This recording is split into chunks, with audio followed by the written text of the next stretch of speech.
Hey everyone, today we're going to talk about how to use the words for and since with the present perfect.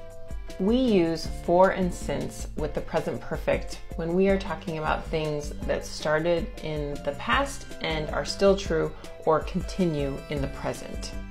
We use since to talk about a specific point of time in the past.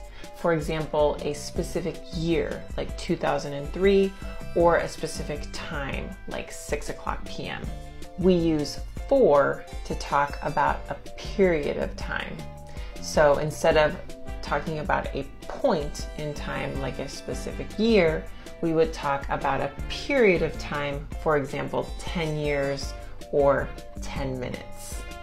For example, if we use since, I could say, I have lived in Chicago since 2003, a specific point of time.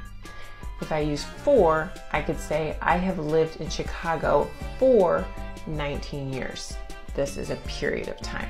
We can use for with many verb tenses, but we really only use since with perfect tenses, like the present perfect or the past perfect.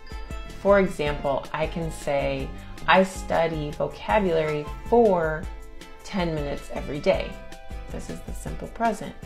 But I cannot say, I study vocabulary since 9 a.m. I cannot use since. I hope that this was helpful. Let me know if you have any questions about the present perfect with for and since.